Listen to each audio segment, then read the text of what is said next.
ओम नमो पार्वती पते हर हर महादेव। आदरणीय श्रोतागणों, मानस चिंतन चैनल पर आप सभी का स्वागत है।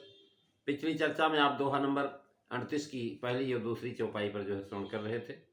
आज हम तीसरी चौथी चौपाई पर विचार करेंगे। तुलसीदास जी लिखते हैं कि जो कल तो आप सुन रहे थे, जो स्त्री पुरुष से नियम पूर्वक आदर सही सुनते हैं, वो रामचरितमानस सर के जो है उत्तम अधिकारी श्रेष्ठ देवता है। अब बता रहे हैं कि जो महाराज अधिकारी नहीं है, अनधिकारी हैं, ऐसे लोग भी वहां पर चले जाते हैं। राम कथा रूपी सर के अंदर वो भी प्रवेश कर जाते हैं। अति खल जे विषय ई बग कागा, यही सर निकट नाई जाई अभागा। संबुक भेक शिवार समाना, इहान कथा रसा विषय कथा रस नाना।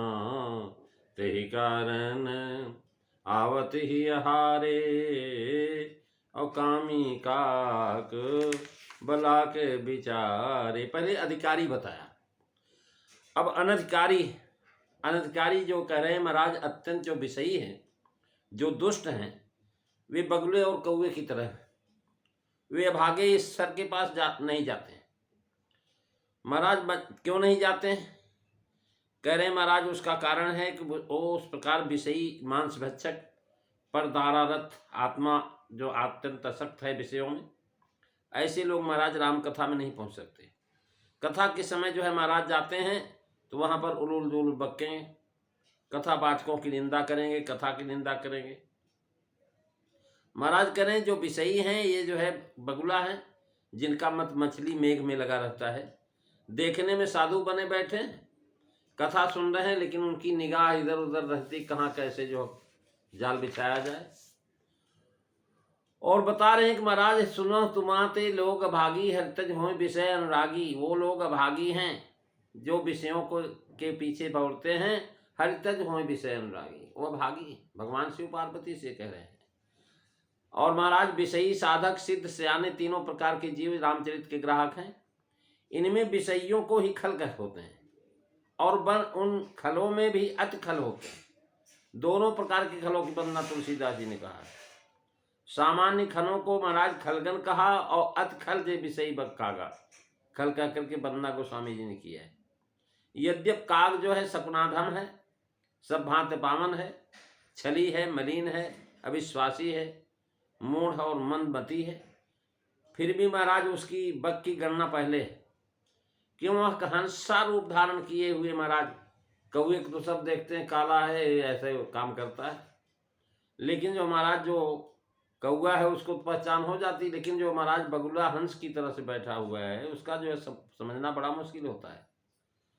महाराज जीवन का जो महाराज भाग निर्णायक सांसारिक संपदा से नहीं होता है। जब जीवन का ही कुछ ठिकाना नहीं तो संपदा लेकर के क्या होगा। इसलिए कहा है कि यदि सर्वेश्वर हुआ तो रामचरण अनुराग नहीं हुआ तो व्यर्थ। अतः जो राम जी के चरण का अनुरागी वे ही बड़भागी। कह रहे महाराज भव भंजन पद विमुख हैं वही अभागे। इसलिए कहा अति खल विषयी बग कागा।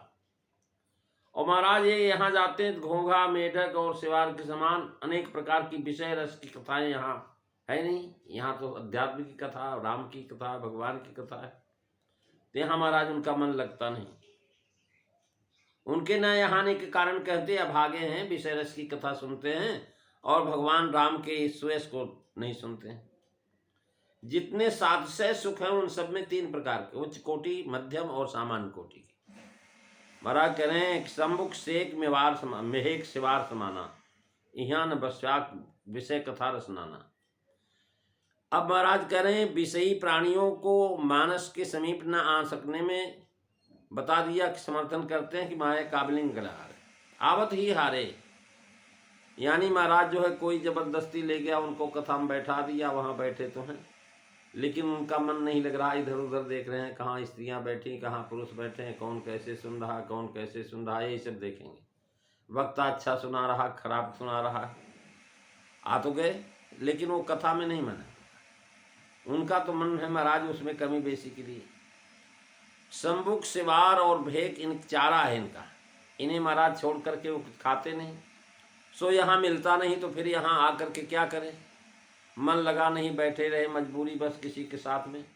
उनकी आत्मीयता प्रकट होती कामी को ज्ञान वैराग रूपी धन से रहित और इनकी प्राप्ति के साधन रूप जो है रामचरितमानस से विमुख होने में उनके भावी कष्टों को जान करके कवि जो है दयापूर्वक जो है कवि कहते हैं कि उनके अपनी जो है आत्मीयता प्रकट करते हुए विचारे करती है। विचारें विषयी है, विषयी प्राणियों को मानस के समीप नहीं आ सकने का बता रहे। आवत ही हारे का दूसरा अर्थ लेने में यह है कि महाराज खल बिना विषय कथा श्रवण के रह ही नहीं सकते।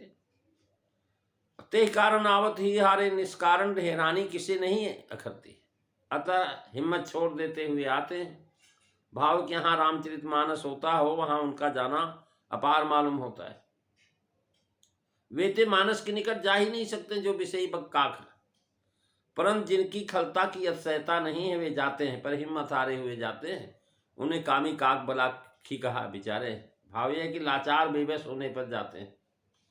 जैसे स्वामी जी जाएं तो साथ जाना ही पड़ेगा, हमारे गुरु जी जा रहे हैं तो गुरु जी की कथा में तो जाना पड़ेगा। ये रामचरितमानस सर में आने में बहुत कठिनाई है महाराज, बिना राम जी की कृपा के यहाँ आना हो ही नहीं सकता। कह रहे हैं आवत ये ही सर अति कठिनाई और राम कृपा बिनु आई न जाई। महाराज ये मान सरोवर तिब्बत राज में 60 मील की परिधि में पहाड़ों से घिरा हुआ है, कैलाश के समान, कैलाश पर्वत पर। चाइना ने वहां कब्जा किया हुआ है, यद्यपि वो भारत का हिस्सा है। कठिनाइयों का वर्णन आगे कवि स्वयं कर रहे हैं कि वाचिक, कायिक और मानसिक तीनों प्रकार की कठिनाइयां वहां रहती। अति कठिनाई ए सर आवत अति कठिनाई। भाव यह है कि महाराज एक तो सर तो बहुत है, पर औरों में इतनी कठिनाई नहीं जितनी यहाँ है। यहाँ की यात्रा अत्यंत विकट है। भाव के देवमानस सर में कठिनाइयां हैं और रामचरितमानस में अति कठिनाइयां। अब अति कठिनाइयां तो कैसे जाए, कहने के राम कृपा पे न जाए। आने मुख्य राम कृपा है महाराज। इस राम कथा में वही सम्मिलित हो सकता है। अति हरि कृपा राम जाय पर होई पांव देही मारक होई, यानी गुरु कृपा, शास्त्र कृपा, आत्मक्रिया होने पर भी यह काम नहीं चलता है। गुरु और शास्त्र के महात्म जान करके महाराज यात्रा की रुचि होती है। आत्म कृपा से इतने बड़े आयास को जीव स्वयं स्वीकार करता है, पर विघ्नों का नाश परमेश्वर की कृपा से संभव है। महाराज राम सुकृपा विलोकन जे ही सकल विघ्न में व्यापते भी,